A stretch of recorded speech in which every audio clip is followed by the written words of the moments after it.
session will be for 60 minutes. Acharya ji will talk to us for 40-45 minutes, after which there'll be a Q&A session for 15 minutes.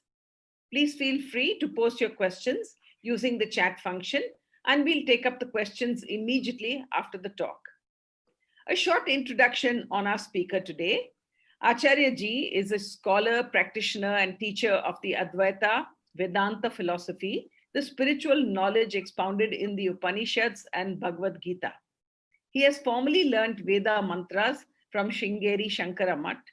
Acharya Ganapati ji has undergone intensive learnings on Vedanta and advanced Sanskrit from Arsha Vidya Gurukulam, Coimbatore.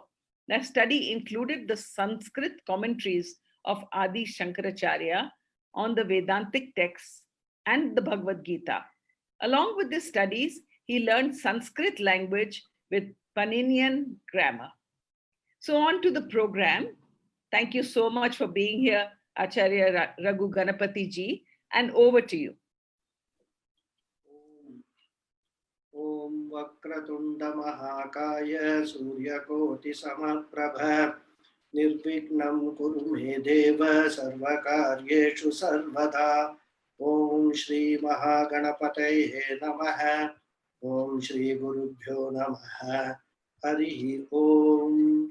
Sada Shiva Samarambham Shankaracharya Madhyamam Asmadacharya Paryantam Vande Guru Paramparam. Asmad Gurubhyo Namaha. Shruti Smriti Purananam Alayam Karunalayam. Namami Bhagavat Padam Shankaram Loga Shankaram. Shankaram Shankaracharyam Keshavam Badarayanam. Sutra Bhashya Kritau Vande Bhagavantau Punah Punah. Ishvaro Guru Ratmeti Mukti Bheda Vibhagine. Vyomavat Vyapta Dehaya Dakshinamurtaye Namaha. Sri Medha Dakshinamurti Swamine Namaha. Om Sahana Bhavatu Sahanau Bhunaktu Sahaviryam Karavavahai Tejasvinavadhitamastu ma vidvishavahai.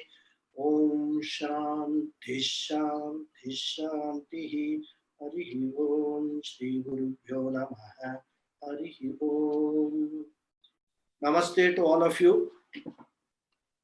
Once again, thank Rtambhara team for giving me this opportunity to speak on a subject, to worry or not to worry.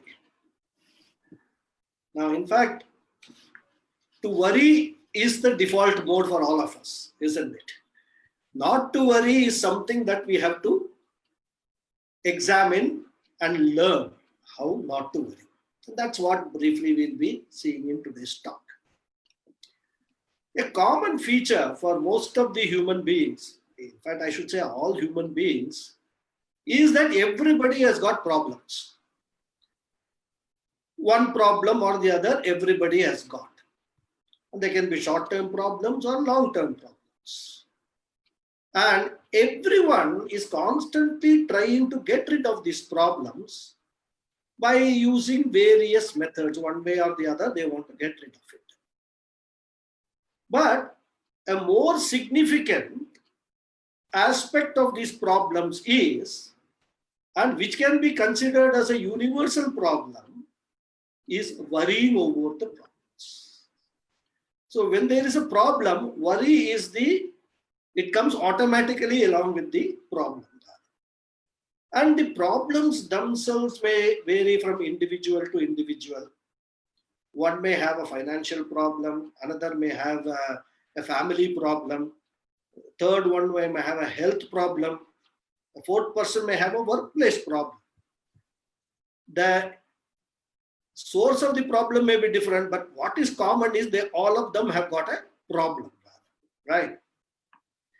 So, and remaining or worrying over these problems is what is the common feature for everybody. And this seems to be perpetual, this worrying, because if one problem gets solved, immediately we will get another problem to worry about. So the worry continues even though problems keeps on changing. So that is another feature which we have noticed so far as problems and worries are concerned. And the irony is, we find almost everybody becoming very philosophical when they want to give advice to others not to worry, right? Don't worry, or everything will become all right. Things will get sorted out and all. But when it comes to their own self, the first thing they do when they face a problem is worry about it. That is the ironical thing. That is the human tendency. People seldom walk the talk. Okay. So this worry is a universal problem, as I said, and also a perpetual problem. And so that needs to be addressed. We need to understand what is this process of this worry is, right? And it is not that worry is a problem by itself. You must understand this very clearly. It is a big obstacle in finding solution to other problems also. So while worry itself is a sort of a obstacle, it creates an obstacle in our finding solution to other so many problems that we have in life. So that's why I thought, let us today worry a little bit about this problem of worry. Okay. So if we tackle this worry problem, or I will say the problem or a habit of worrying, we will be capable of tackling all other problems, right? So we must understand how this worry problem is very dangerous and detrimental to our life itself. We go into the details, we will see how difficult or how dangerous it is for our life. So let us understand a few features of this worry. And if you actually keenly observe the entire process, see, these things, what I'm going to tell you is all known to you, nothing new. What I have tried to do is put this entire process in a structured form for a better understanding and appreciation, so that if we understand the basics, the fundamentals, then we will be able to find solutions for that. Okay. So as I said, this worry actually takes over us in 5 stages. What are those 5 stages? I have called it conception stage, occupation stage, victimization stage, immobilization stage, and dissipation or destruction stage. So 5 stages. And interestingly, if you take the first letters, it all adds up to COVID. Okay. Conception, occupation, victimization, then the immobilization and dissipation or destruction. And it is no less than this COVID virus. This worry business is no less than this COVID virus. It exactly does the same thing to our entire system what this virus is doing now. So as I said, so many problems we face in various different areas of our life, and these problems are constantly agitating in our mind. There are many thoughts which are doing their rounds in our mind.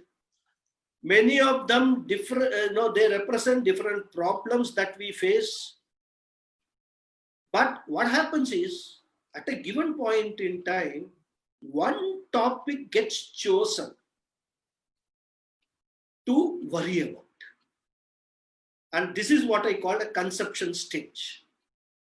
Because normally, if we have 10 problems, we will not worry about all the 10 problems at the same time. We will just worry about one problem. And in my experience, normally what I have found is that the problem which is chosen for the purpose of worrying is the problem with which you are closely related emotionally. So even though there are many problems, the one which you are emotionally related to, that automatically is taken up for the purpose of worrying. And mind you, this is not a deliberate process. This process happens on its own because of the way our mind works. So we just pick up one topic and start worrying about that. Okay. To give you an example, we may have a financial problem, like the stock markets are crashed, and we have probably lost some money in investments and all, and that is a cause for worry. Before that worry sets in, what happens is you hear a news that one of our close relatives has been afflicted with a serious disease. What happens? That financial problem will not be taken up, but this close relative's problem will be taken up for worry. This is the way the mind operates, because the emotional attachment to the relative is more than the emotional attachment to the stock market crash. So this is how the example you can understand how this conception stage, this topic for worry is chosen by the mind. And once the topic is chosen, the mind allows that problem to occupy our mind completely. This is the second stage, which is actually what I call occupation stage, encroachment stage. Without our permission, without our opening the doors, the problem and the consequent worry just occupies our entire mind space, and we go on thinking about that problem, worrying about that problem. Even though it is fruitless to do that, we don't realize it at that time. We keep on worrying about that. So this is the stage which I call occupation stage. Okay. This may happen anytime. This may happen, or this worry may be there for say 5 minutes, this problem worry, or it may actually last for a whole week. Or it may even happen during the middle of a talk like this. Suddenly some problem comes in your mind and your entire attention is gone away from this talk and you start worrying about it. So this keeps on happening. Okay. So this is the second stage, occupation, or as I call it, encroachment stage. Then in the third stage, what happens is this worry goes on revolving in our mind. And this problem goes on churning in our mind, and like a Samudra Mathan, the mythological Samudra Mathan, which we have all heard, it goes on producing unhealthy emotions like fear, bitterness, self-pity, frustration, anger with everyone in the world, including the poor God. Because we will complain to God also, why you have given me this problem. So by encroaching the mind and continuing to agitate the mind, I call this is a stage of squatting, right? First there is illegal encroachment. Without our permission, this has entered into our mind. And then it is squatting there and going on agitating our mind, engaging our mind only in those thoughts relating to that problem. And then this resultant anger or self-pity, all these emotions come up, and this stage is the stage I call victimization stage. So the problem victimizes us by producing variety of unhealthy emotions, and in the process it first destroys our mental health. Okay.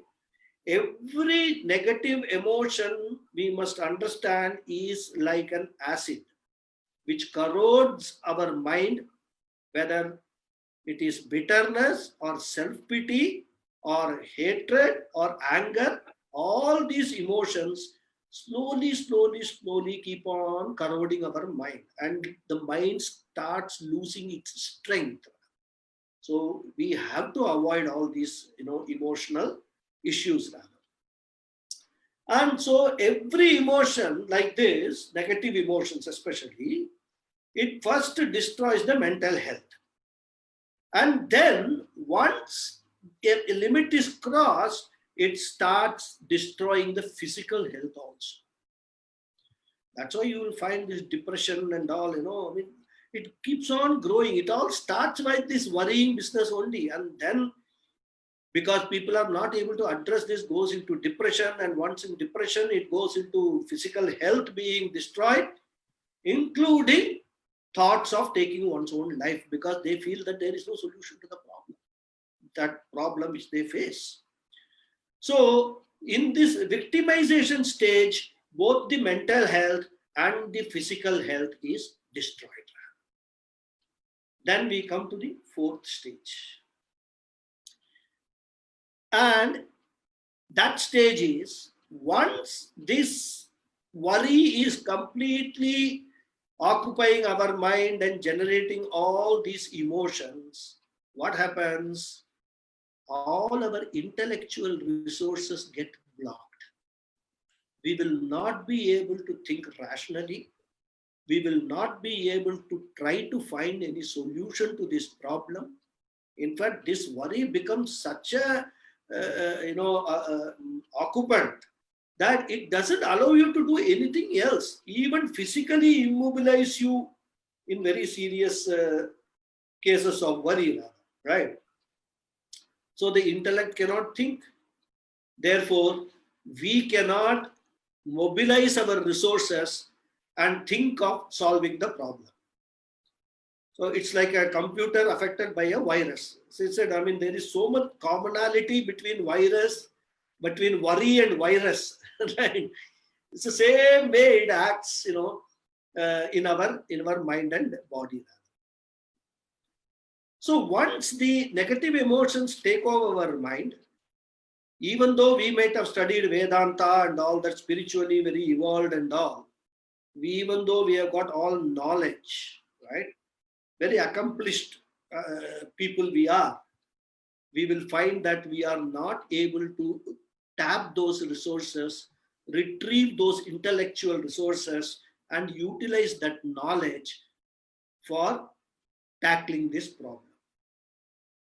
And as Bhagavan Krishna has said in Bhagavad Gita, Sanghat sanjayate kamaha, kamat krodha abhijayate, krodat bhavati sammoha, sammohat smriti vibramaha. So vibramaha is the virus, right? The knowledge resource is not available for our use. Our intellect, our capacity to solve problems becomes non-functional. That's what happens.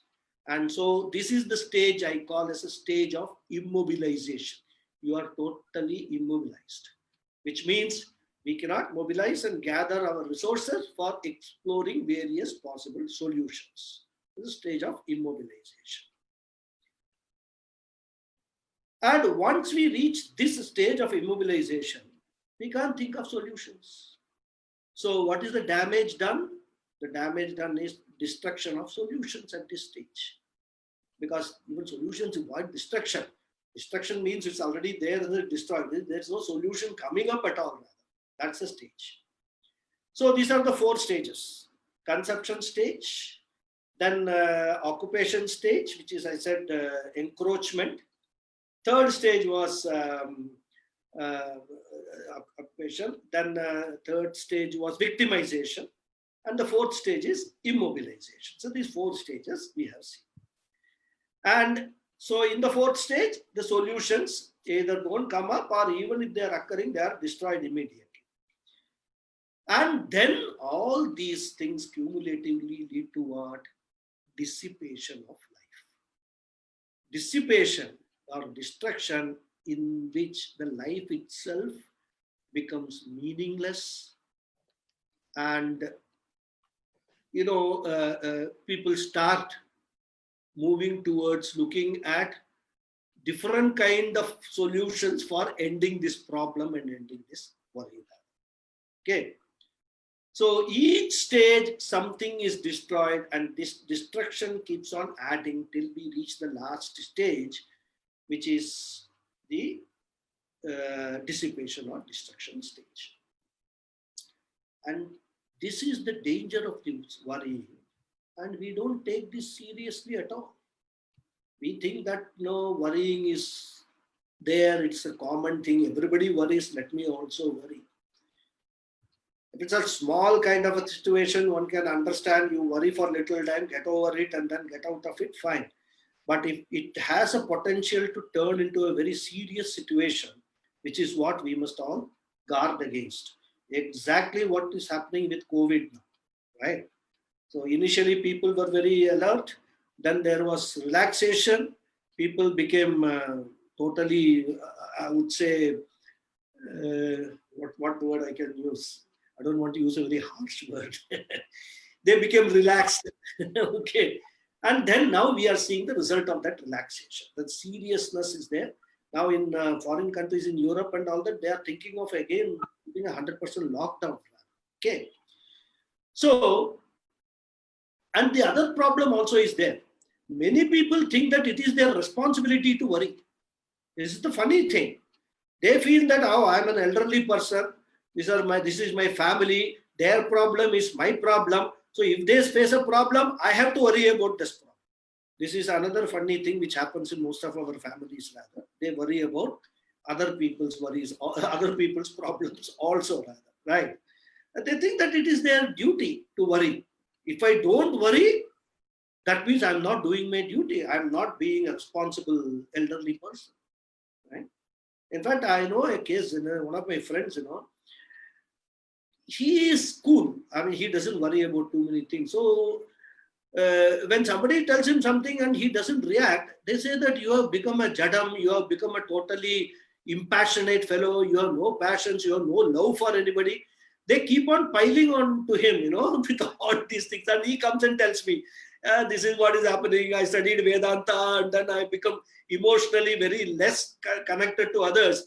Because of that, this problem I am facing. So he also faces a problem of being hounded by others for not reacting emotionally.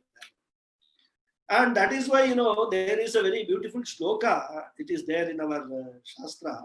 It says, Chita Chinta Samaprokta Bindu Matram Viseshata Sajivam Dahate Chinta Nirjivam Dahate Chita. I think those who know Hindi and all that will easily understand. It's not a very difficult Sanskrit. See, there are two words. One is Chita and another word is Chinta. The only difference between these two words is the dot on top of the word Chinta. Right? Chita means a funeral pyre and Chinta means worry. This sloka says that both are same. Chita and Chinta, the funeral pyre and worrying is one and the same. The funeral pyre burns a dead body, a lifeless body, whereas this Chinta, this worry, it burns a living body.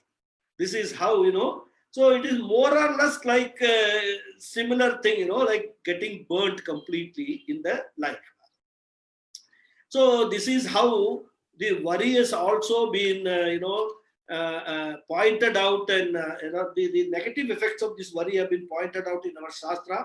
And I told you a stoka from Bhagavad Gita. In fact, in Bhagavad Gita, Bhagavan Krishna in the 16th chapter, he described Asuri Sampat and Daivi Sampat.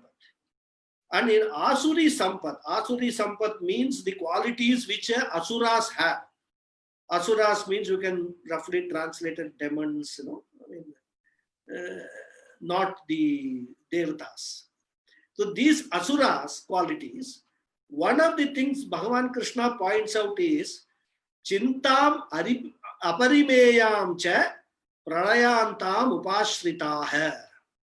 He says that this Chintam, this worry, Aparimeyam cha, Aparimeyam is endless.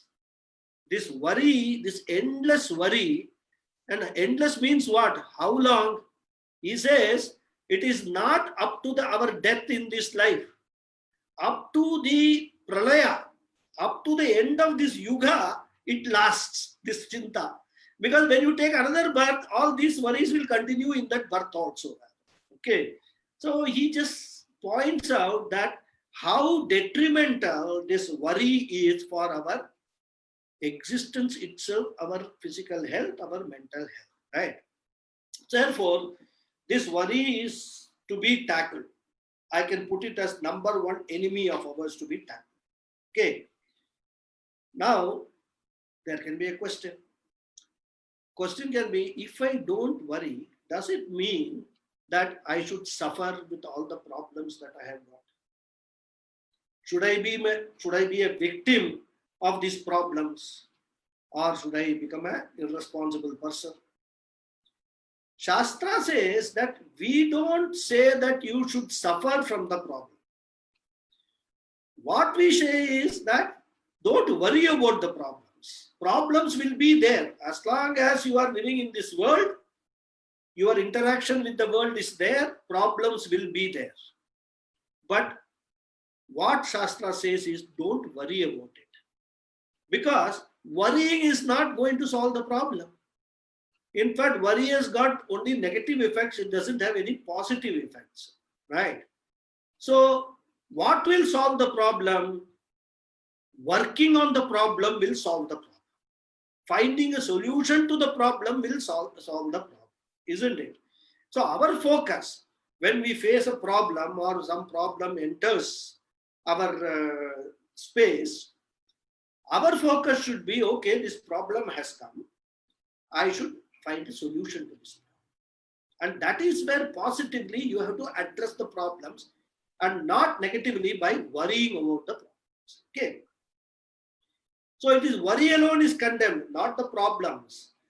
Problems are not condemned. Problems will be there. You cannot condemn the problems. You can't escape them, in fact, right? And any responsible person will actually follow this route only. When there is a problem, I'll find a solution to the problem. So there is a difference between worrying about the problem and working on the problem. So now we will see the working on the problem. What should be the process involved in working on the problem and how it works. And like the worrying has got 5 stages, the working on the problem also has got 5 stages. Okay.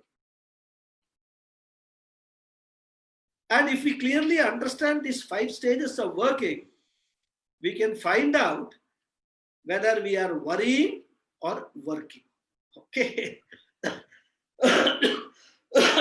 Sorry, excuse me. Because many times in the name of working, we could be worrying, thinking that we are working. So worrying becomes a sort of one of the stages rather. So now what are these 5 stages? And these 5 stages we can easily derive from the 5 stages of worry, right? So let us look at it. Let us just sort of, juxtapose the stage of worry and the stage of working on the problem. The first stage I said was conception. Okay. So one topic gets chosen automatically and then we start worrying about it. And I said that, mostly this topic is chosen based upon our emotional closeness to the problem. That's what I said. If we can actually at this stage address the problem, not allow the problem to occupy, go to the second stage, in fact, we can lead to a large extent a problem-free life. Problem will be there, but we will not be affected by the problems. But that is easier said than done. As I told in a previous talk, this can be done by developing a distance, an emotional distance with people, objects, situations. And then I also talked about keeping the external world external and role play, etc. I talked about. So if you recall those, if you are able to do all that successfully, even though it will take a long time, it's not very easy. It will take a long time, but by practice, one can develop these things, this emotional distancing and all. In fact, in that stress-free living topic is what when I talked about these things. If you are able to do that, manage that distance between yourself and the external world, then this problem of worries, or the problem of problems and the consequent worries, will be 99% tackled. But as I said, that is not very easy. So automatically the problems will go into the second stage. It's not easy for everybody, but Mahatmas and all, they have achieved, they don't worry about anything. They don't see any problem in anything. Right? Anyhow, so the second stage is where I said the occupation stage. Now that occupation I told was an encroachment and an illegal occupation. Now in this stage, what you can do, the working on the problem is, you tell the problem, okay, I recognize you, you are a problem, I need to address it, but not now. I will give you the time when you have to occupy my mind. I am now busy doing something else. Let me complete that with my full capability, my full ability. After that, I will give you an appointment, you problem you can enter, and then we will deal with it. This is the way you have to be consciously avoid the problem to make an illegal occupation in your mental territory or mind territory, right? And suppose it happens in the middle of the class, I mean, you just dismiss that problem, set it aside, and then focus on what is being told or what is being taught. So in this stage of working, we have to consciously allow the intellect, the faculty of reason, to interfere, and it's the decision-making faculty to step in and interfere and keep the problem aside. It doesn't mean the problem goes away. It won't go away. But only thing is, you will choose the time when to deal with it. The problem will not choose the time when to occupy your mind.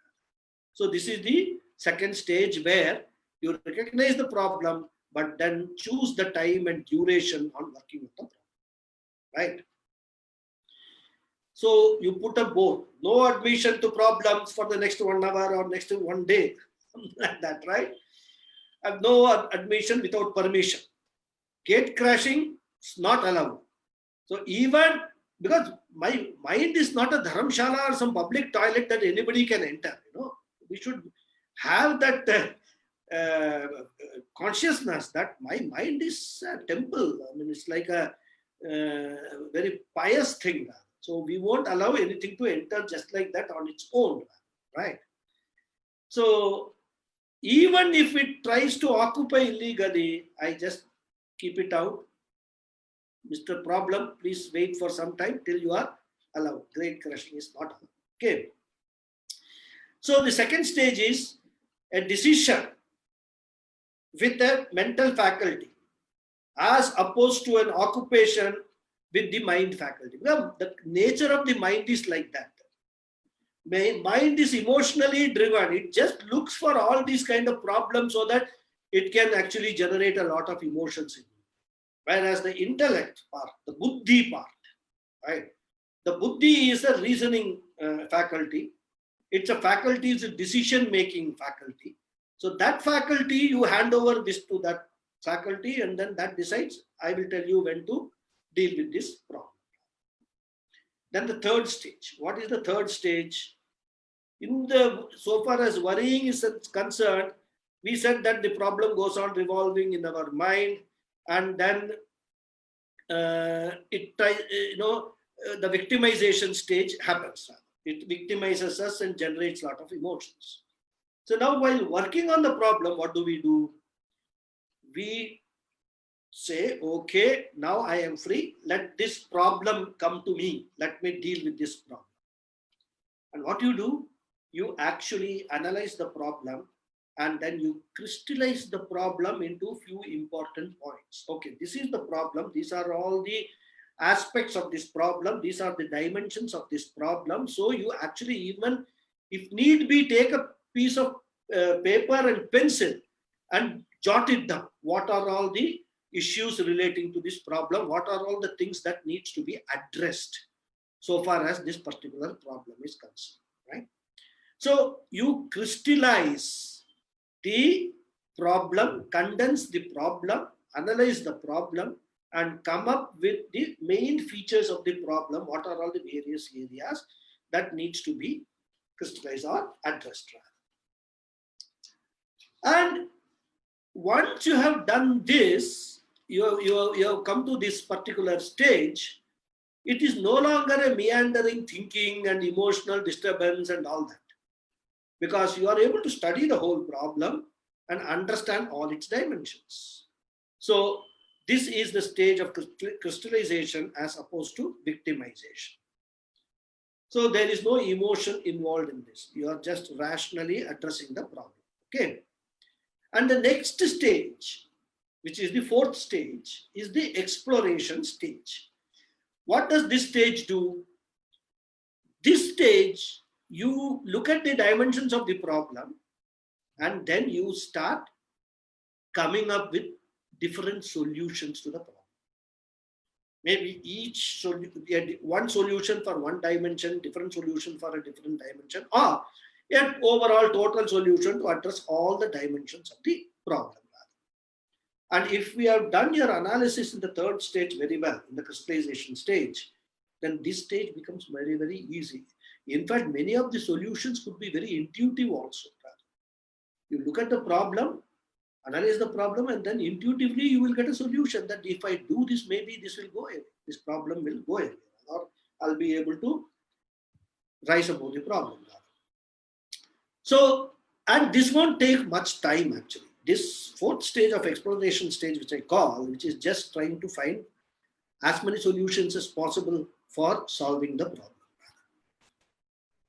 And because worry, is problem-oriented thinking. Working on the problem is solution-oriented thinking. So you have to change your orientation from problem-oriented thinking to solution-oriented thinking. That is the secret. Any problem that it comes, first question is, problem is there, what is the solution? That should be the approach of all of us. But unfortunately, that's not a very common thing. I have observed in corporate meetings, in fact. Everybody who comes in will keep on talking about problems. And when they come to the solution stage, the meeting gets over. Okay. So somebody has said humorously that this corporate meetings is something in which they waste hours to keep the minutes of the meeting. That's what they said. So this is the fourth stage where you come up with, you come up with a number of solutions. So this is the stage of exploration, right? Now we have got a set of solutions for the problem. Now we can go to the fifth stage. And the fifth stage is what I call a field trial stage. Because like this, especially automobile companies and all, they come up with a new model and all that, and they think they have fixed everything, and they do field trials to test each and every component of the automobile, whether it works the way they intended it to work. So similarly here also, all the solutions that you have thought about, mind you, not all of them may work. Some may work, some may not work. You have to try it out, right? Because somehow intuitively you have got it, but not necessarily that the solution should work. Because when we talk of solution, when we talk of a problem, there are many, many dimensions involved in a problem. Some of them we may not have thought about it in the stage of exploration. So similarly, field trial stage, we have the set of solutions, we try the solutions first. So let's say that we have got solution 1, 2, 3, 4. And we first try the solution 1, doesn't work, solution 2. Like that we have to go on doing, and the implementation has to be planned, right? Many times we'll go for the easy solutions. But then it depends. I mean, sometimes easy solutions may work rather. So this is the way we have to go about applying the solutions and eventually get rid of the problem. So now, by implementing the various solutions, the problem may get resolved. That is one result of this entire exercise. But until that solution works out, or until you are able to find out an appropriate solution, you should have the inner strength and patience to face the problem and not allow the worry to enter. Because this is typically may happen. You have done everything. You have tried out one solution, it doesn't work. You have tried second solution, it doesn't work. You tried a third solution, it doesn't work. Now you will feel that all the solutions that I have tried are not working. So what will happen? The worry is waiting at the door. It will enter again. So you will start worrying about the problem. So you are back to square one rather. This you must be very, very careful. So develop that inner strength, that mental strength. Come what may, I will go on working on this solution. I will not allow this worry to come and enter, occupy my mind space again. This should be the determination with which you must approach the solution part of the problem, right? And we have seen this. For example, some serious health problems somebody may have, and health problem naturally is a cause for worry. But worrying whether the health problem will be solved. In fact, on the contrary, by worrying, the health may become worse still, isn't it? So that is why you find a solution. And many times, many problems, they will persist for your entire life. You have a health problem, you go to a doctor and tell him, I've got this problem. Doctor will tell you very, very coolly, this is something you will have to live with it for your whole life, isn't it? Now, when that is the situation, when you cannot actually get rid of the problem at all, what help it is going to do by worrying about the problem? Nothing. Just accept it and live with the problem. But for that mental strength is required. The moment you are mentally weak, worry will immediately step in. Okay. And these kind of situations which I talked about, we have to take it as what we call in Vedantic terms, Sastric terms, Prabala Prarabdha. Prabala Prarabdha means the effect of those karmas which you cannot do anything about. It will have its toll on you. It will give you the results of those karmas which you have done in the past life or whenever you have done it. So they are always there with you. So that way, the only thing that you can do under those circumstances is you can actually develop that mental strength and learn to live with the problem. Now, this could be a problem of, living together. In the sense that, in our culture, we believe that marriages are made in heaven, that marriages are a divine, relationship created. So separation is very difficult. It's a very extreme option, I would put it. So what do? You learn to live, both of them learn to live with the problem throughout your life, rather, isn't it?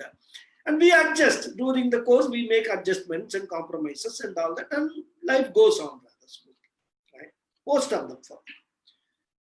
Or you have an irritating neighbor. What can you do about him?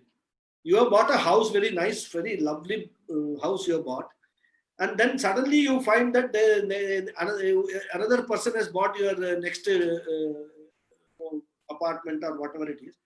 And he is such a, character that he keeps on irritating you, makes so much noises and all that. Now you can't change your house because with a lot of love you have bought this house. Now you can't ask the neighbor to vacate the house. So you have to put up with that irritating neighbor and try to make sure that how you can protect yourself maximum from the problem of an irritating neighbor. These are all small examples I'm giving you. That this could be problems which you will have to live with your whole life, or at least to a large extent.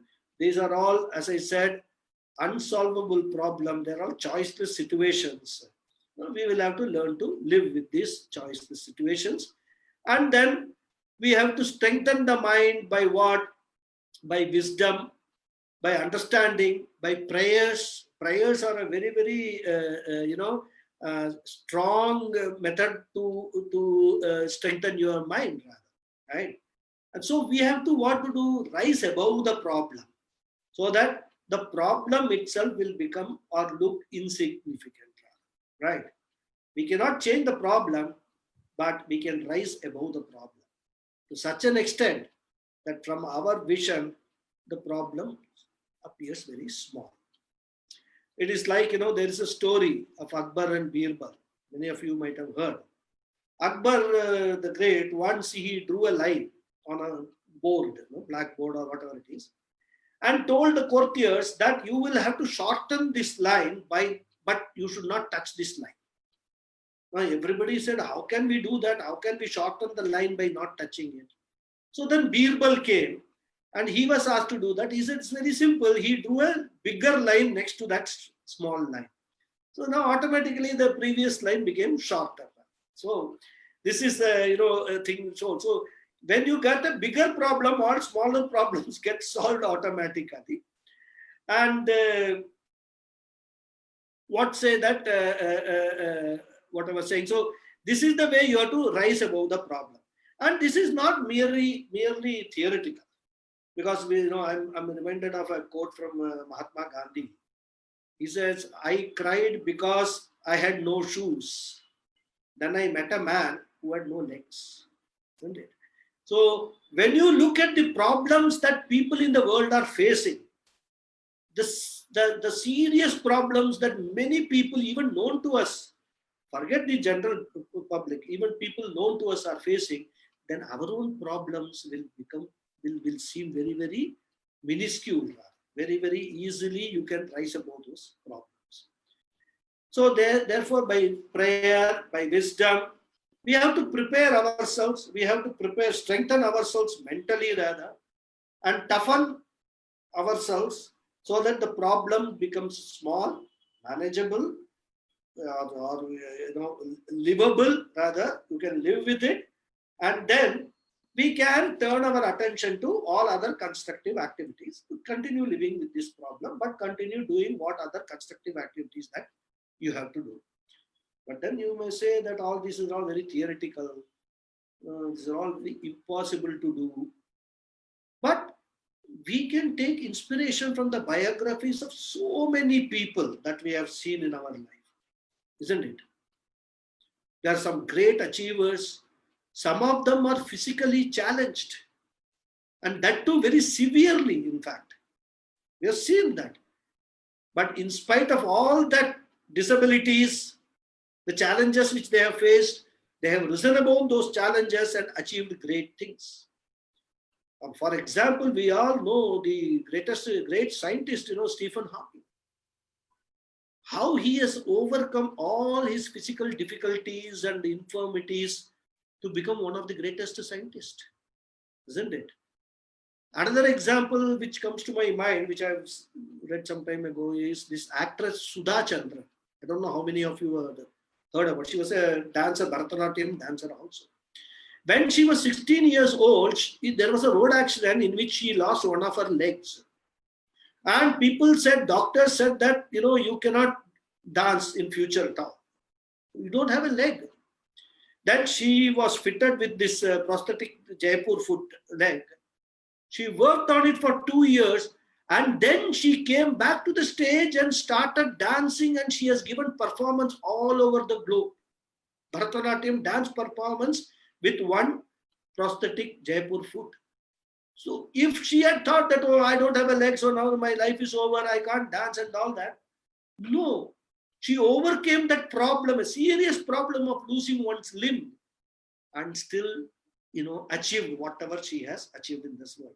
Like that, if you think about it, you can come across numerous examples of people who have actually risen above their problems, risen above their infirmities, risen above the challenges which they have faced in their life, and have achieved a lot of things and have led a very good life. Therefore, to worry or not to worry will not be a what you call a Hamletian problem, Hamletian dilemma, right? What we need to put or what we need to do is first put a no entry board for worries and address all our problems with the help of these stages of decision, crystallization, exploration, and field trial. Thus, despite our best efforts, even if the problem is not solved, we will not let worry enter the mind space. We will be able to live a constructive, happy, and a beautiful life. Om Purnamadah Purnamidam Purnat Purnamudachyate Purnasya Purnamadhaya Purnamevavasishyate. Om Shanti Shanti Shanti. Harihi Om Shri Gurubhyo Namaha. Harihi Om. Thank you all for listening to me.